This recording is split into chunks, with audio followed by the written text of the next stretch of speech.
Welcome to Chemistry 100 Preview of General Chemistry, Summer 2020. You're in section S14, which is an online distance learning section. My name is Patrick Lloyd. I'll be the instructor for the course. If you'd like to communicate with me, there's several ways you can do it. One is to email me at patrickofkings, all one word, at protonmail.com. I do have a Kingsborough email address, but I recommend that you use the Proton Mail email address for faster contact. Please allow up to 24 hours for a response to any email that you send me. When you send me an email, please include your full name, which course you're in, which section you're in. So for example, if your name is Rose Pierre, you would write Rose Pierre, CHM 100, section 14. Okay. You can call or text me. I prefer texting, but phone is also okay. 347-249-5676 is my number. If you text me, please allow for up to 24 hours. Up to 12 hours for a response. And the first time you text me, make sure that you introduce your name and course and section, just like I said in the email. You can text anytime. I may not respond immediately, but I do generally get back to texts faster than I do to emails. And you can also use WhatsApp if you desire to communicate that way. Just use my phone number, 347-249-5676, and you can find me on WhatsApp. Please do not use the Blackboard discussion boards communication system or the Alex messaging system to communicate with me, okay? Now, I will hold office hours on a as-needed basis. So if you want to meet with me during office hours to get some help, contact me and we'll set up a time to meet. Okay, I'm pretty flexible this summer for hours. Please create a Zoom account. The Zoom account is free. And then what I would do is I would text you an invite on Zoom, and then you could be able to see, we could see the work that we're doing together. Okay. Instructions for creating a Zoom account is right here on YouTube. You just click on that link in the syllabus and you'll have that. Now, in terms of prerequisites for the course, really there's only one, and that is math. If you are taking Math 900 or have already taken Math 900, you've met the math prerequisite. Okay. Sometimes people get into a chemistry course without being in the proper math. If that's you, try to communicate with me so we can figure out what to do with that. Okay. Now, what kind of materials you're going to need for the course?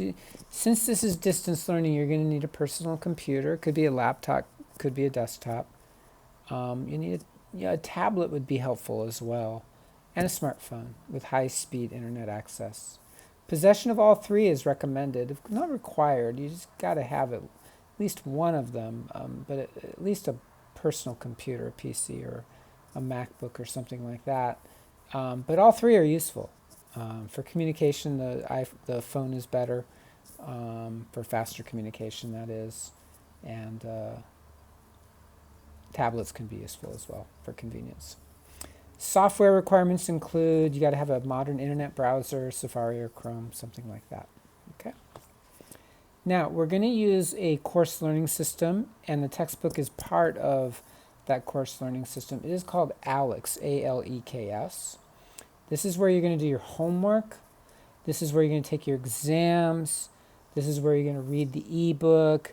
This is where you're going to learn how to do chemistry. Okay, it's going to be the predominant way in which you learn the chemistry. You got to have ALEKS. It's a requirement for the course. You cannot submit any work without ALEKS. It is something you have to buy. You can buy a 360-day access that would allow you to use it for this course, but also for future courses, Chem 1100 and Chem 1200. All three of them, you just have to finish it within essentially a year, 360 days. Be sure to select the 360-day access when you purchase it, okay? There is a 52-week access. Don't do that one. That doesn't include the ebook. The price is $85. You can also get it through the bookstore, but it's higher cost. They add a 30% premium. That's the bookstore's cut. So I would recommend buying it directly through aleks.com it's $85. Details for creating an account and purchasing ALEX is later in the syllabus. Okay.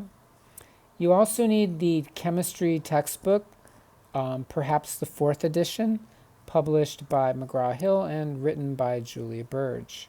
That is the ebook that is included with the ALEX online homework system. So you don't have to purchase it separately. If you buy the ALEX, you'll get the ebook with it. Okay? When you buy the ALEX, you get the ebook. You don't need to buy it separately, and it's useful for Chem 1100 and 1200. It is an ebook, so some people prefer physical books. So it is your option if you want to buy a physical book. It's not a mandatory thing.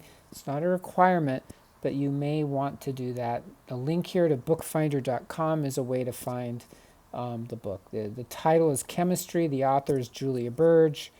And any edition, quite frankly, works. 2nd, 3rd, 4th, 5th edition is going to be very expensive, in the hundreds of dollars. 4th edition is going to be cheaper, probably, 40, 50. You might be able to get a 3rd edition for $10, perhaps. Okay, so in any case, that is optional. I prefer textbook. I prefer the physical myself. Okay, here are some resources for distance learning. The Kingsborough Accessibility Services, if you have a need for that.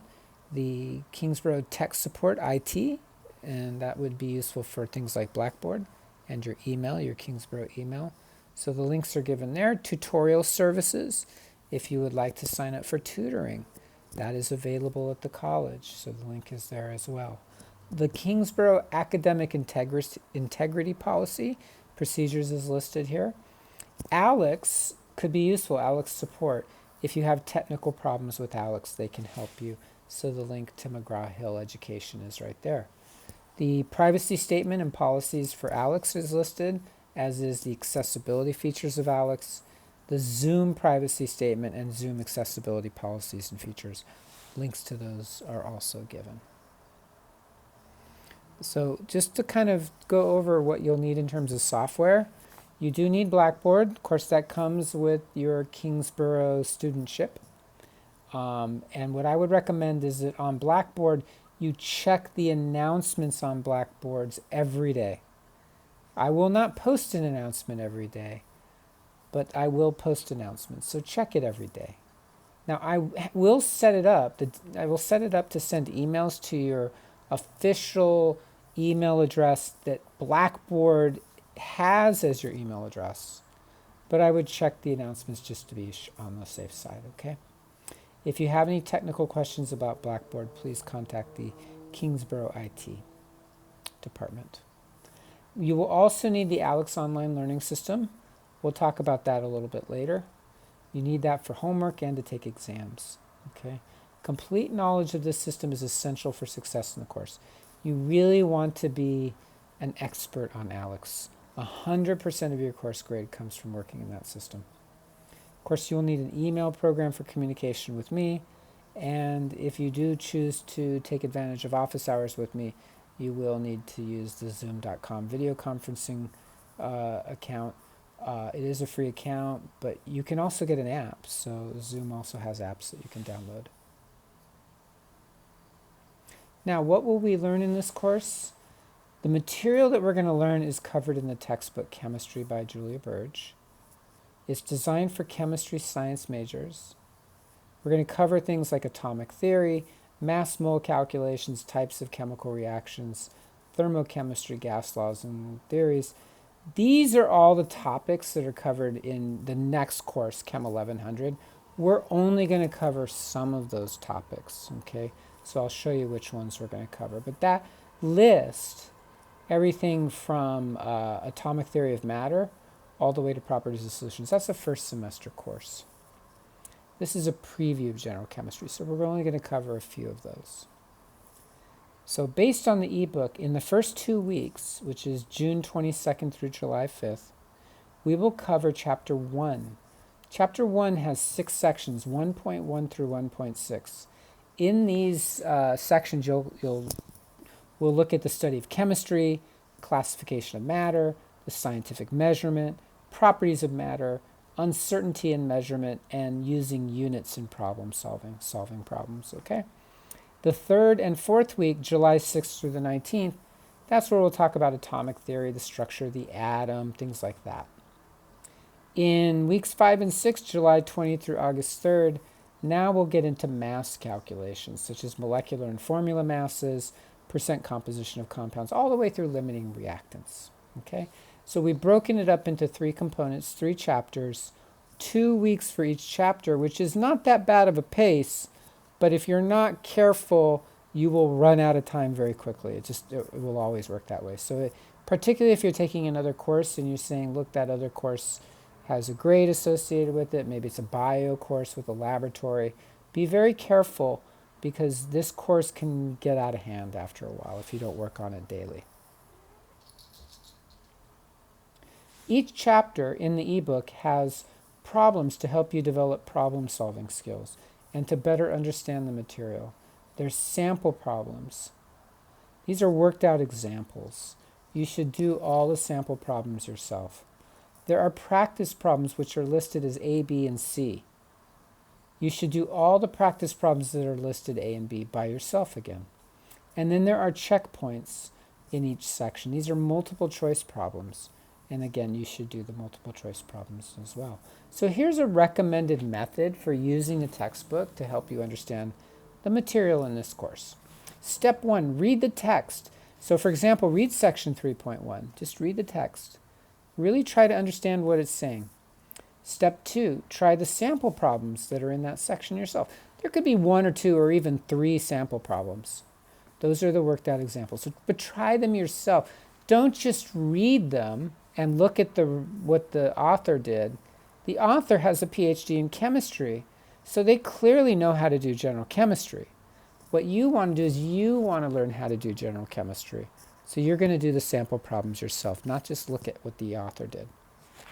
Then you're going to try the practice problems for yourself. Again, do the A and B, C is optional. Try the checkpoints on your own. And if you get through steps 1 through 4 okay, then move on to section 5, step 5, which is to move to the next section in the textbook. Move on to section 3.2. So do it section by section, okay? Lots of problem solving. There are course video lectures on YouTube that I've created.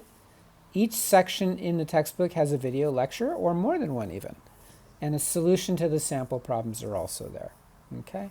So you can get to those and you can use the closed caption to see the text as you listen to the audio, okay? It's a lot of problem solving in these videos. If you want to find these videos, I think the easiest way is just go to YouTube and do a search for Exploding Chemistry Patrick Lloyd. Put that into the YouTube search window, and then you'll find it'll come right up. And then subscribe, okay? And that way you'll get alerted to when new videos are uploaded.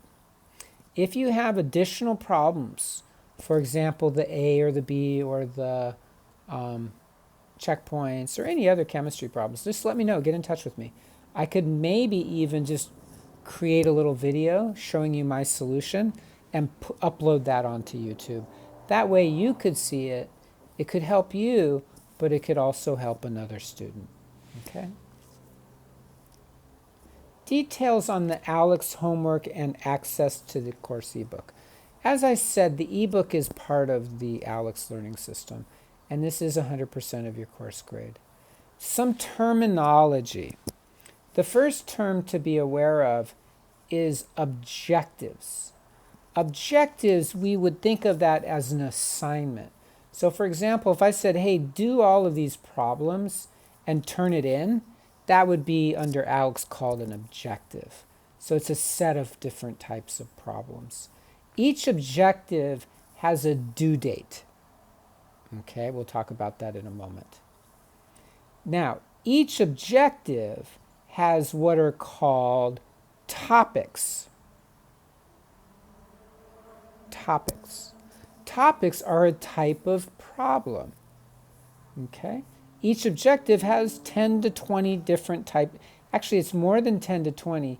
It's really 10 to 25 So actually, let me change these numbers, 15 to 25. Each time you complete a topic, you get credit for that particular one.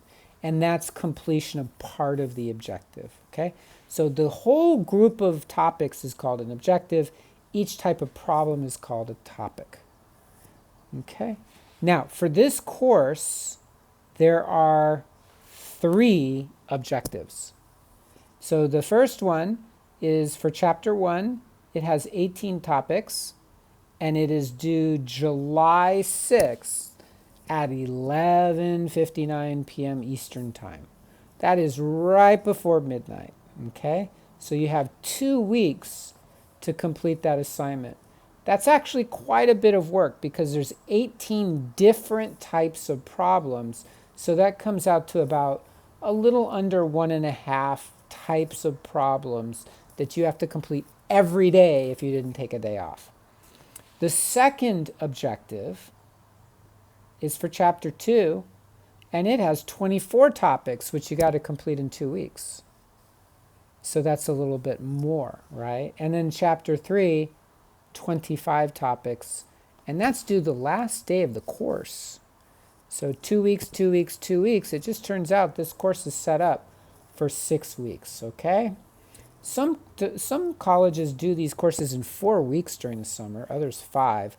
6 isn't too bad. It's half of the normal time that we have at Kingsborough, but it's still a very rapid pace. So be very careful. There are due dates for these, and if you miss the due dates, that is going to cost you points in the course towards your final score, okay? Now, the way that it works is you can do the practice problems, the sample problems, the checkpoints in the textbook to get you to understand how to do problem solving. And you can watch the YouTube videos to help you understand even better. Okay? When you try to solve a problem, a topic, you have to get it right 3 times. Okay? If you get it once right, get it right once, get it right the second time, and then get it wrong the third time, you have to get it right again. If you get it wrong again, then it's going to push you back and you have to get it right 2 times in a row. Okay? So it will push you back if you start getting it wrong. So be very careful when you do these homework assignments. You really want to focus and work on your problem solving skills. Okay? So be organized, be disciplined. You got to find some time each day to do these problems. ALEKS problems are not easy. They're they can be very challenging. Some of them are not hard, but some are. And so you might find yourself getting frustrated at times. If that's the case, just try to breathe, try to relax a little bit, maybe get up for a moment, come back. You can do it, but it's going to take some effort. Okay? So you got to do it 3 times each topic. The reason for that is that it's very easy for people to guess and get the correct answer on things, but it's hard to do that 3 times in a row.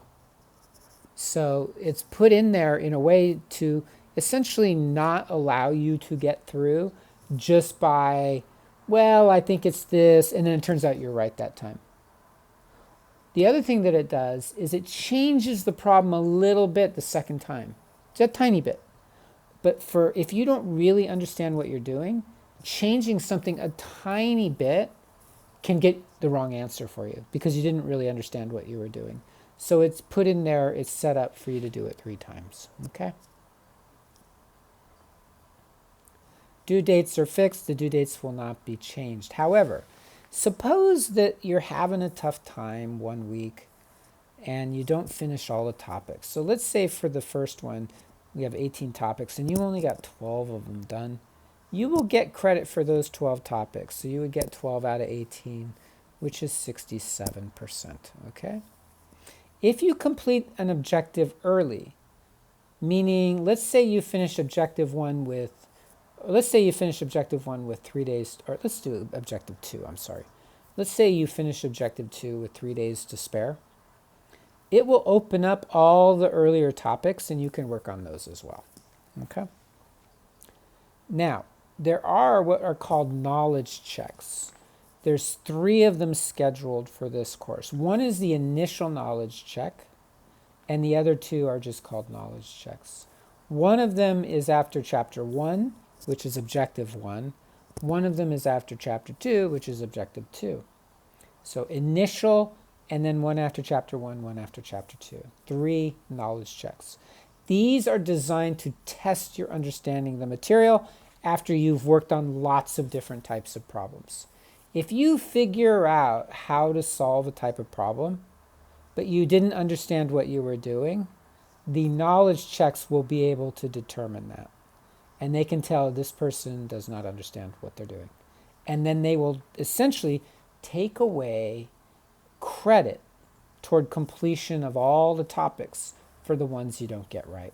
So when you do these knowledge checks, really take them seriously, do them well, particularly the second and the third one, the one after Chapter 1 and Chapter 2. Okay? The initial knowledge check, that's the first thing you do before you learn any material. That's designed to help you understand what you already know in chemistry, which might be nothing, or it might be something. So if you go through the initial knowledge check and you seem to understand something already, it's not going to have you work on that topic. It's already going to give you credit for understanding that topic. Okay? So what I recommend is for the knowledge checks, take 30 to 45 minutes. If you really don't know the answer to something, just be honest about it and say, I don't know. Okay?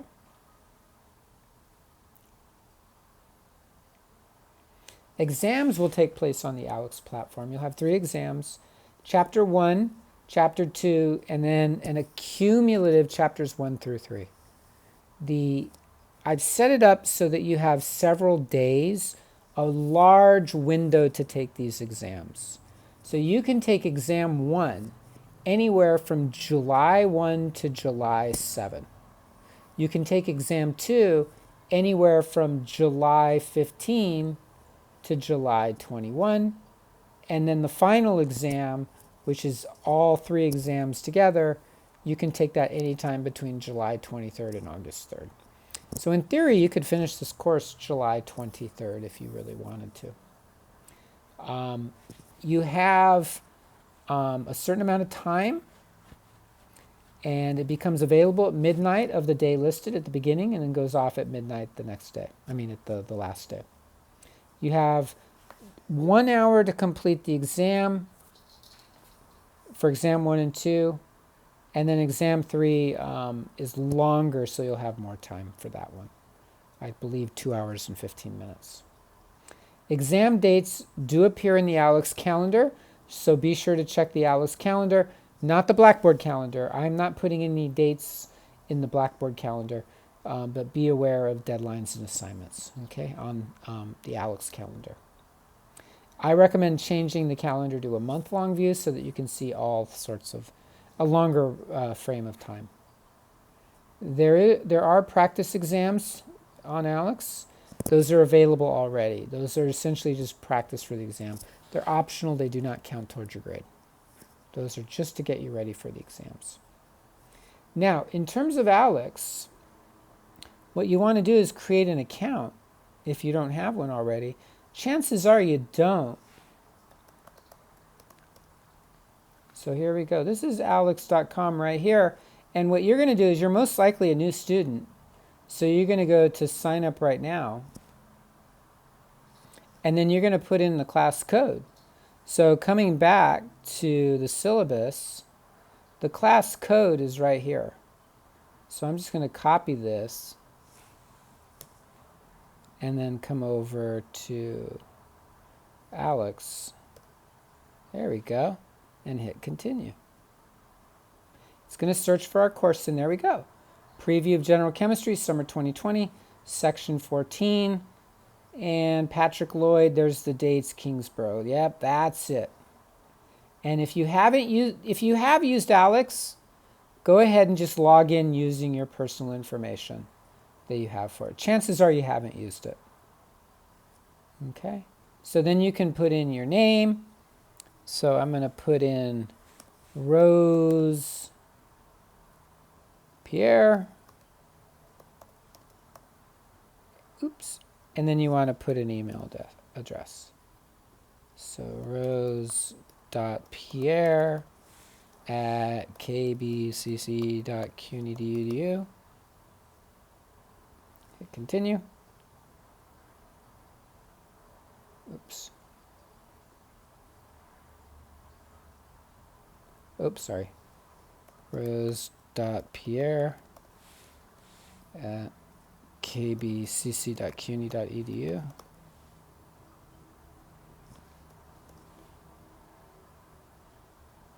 Don't worry about student ID, and then come up with some kind of password.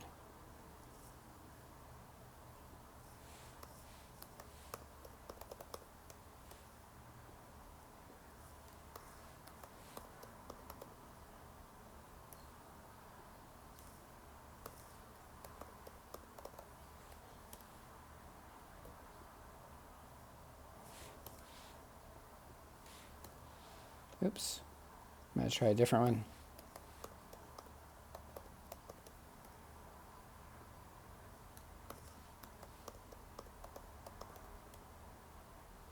There we go. Agree to your terms.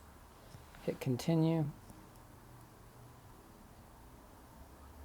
And then it's going to give you a login name, which you are going to want to write down and not lose so that you can log in. And then now you have a choice. You can either purchase the access code, which you'll probably need to do. Okay.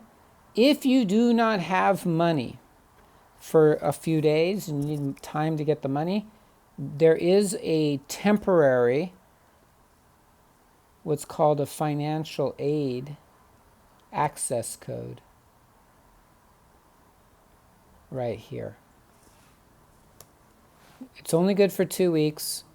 Doesn't give you 2 weeks after you buy it, but also it will expire after 2 weeks. Okay, so you can use that just to get started now. That way you don't have to worry. So you got 2 weeks. You'll have to eventually buy it. Okay. And now here's our discussion of Alex. It's going to run you through tutorials here, okay? So I'm not going to go through all the tutorials here because that's available for you in a different video, but that's essentially how to get started on Alex, okay? All right. Course grading is very, very simple for this course. The homework on Alex, the 3 objectives, is 70% of your course grade. Exam 1 is 10%, Exam 2 is 10%, and Exam 3 is 10%. So your grading is based on your final percentage. So what you do to calculate your final percentage is you take, so I'm going to write this as your final course score. The final course score is what's called a weighted average. So the homework is 70%. So that's 70 out of 100. Okay? Now, you multiply that by whatever your homework assignment score is. Okay? So your homework score. Then you add to that, there's 3 exams, right? 1, 2, and 3. Each is 10%. So together they're 30%, 30 out of 100. Okay? That times your average exam score. So you take an average of the 3 and you add that to the first term. And that will give you your final course score. Okay? If you add those together and you're between 56 and 100, you have passed the course. If you get 0 to 55, you have not passed the course and you'll be asked to repeat the course. Okay? Now I'll point out there are no laboratory assignments for this course, but in the next one there is.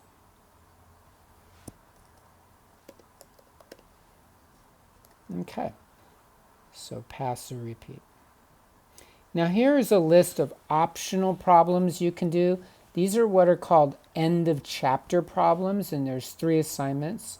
At the end of the chapter for each, or at the end of the chapter for in our textbook, for each chapter there's a set of numbered problems, and they're listed here. You can try those for more practice to really get better and better at problem solving. Here is a list of all the learning objectives for the course. These are recommendations and things that you're essentially supposed to be able to do by the time you've completed this course. Okay, so there you go. That is the syllabus for the course. I wish you really well. Please feel free to reach out to me. I know we won't be seeing each other physically for this course, but if you do need help, please get in touch with me, and I'll try to offer some assistance. And again, feel free to contact me at my phone number. I am available to talk with you and to help you get through this course. We want you to move on to the next one, which is Chemistry 1100, and we want you to succeed in chemistry. So good luck.